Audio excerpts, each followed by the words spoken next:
Hey there, economics enthusiasts. Today, we're diving into the fascinating world of microeconomics.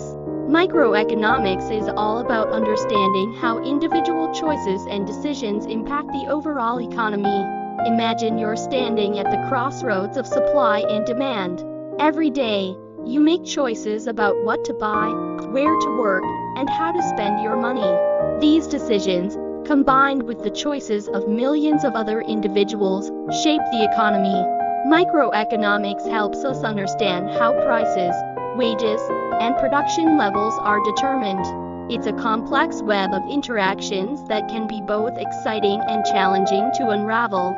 So, whether you're a student, a business owner, or just a curious learner, microeconomics is a fascinating field that can help you make sense of the world around you. Thank you for tuning in. If you enjoyed this overview, don't forget to like, share, and subscribe for more economic insights. Until next time, keep exploring.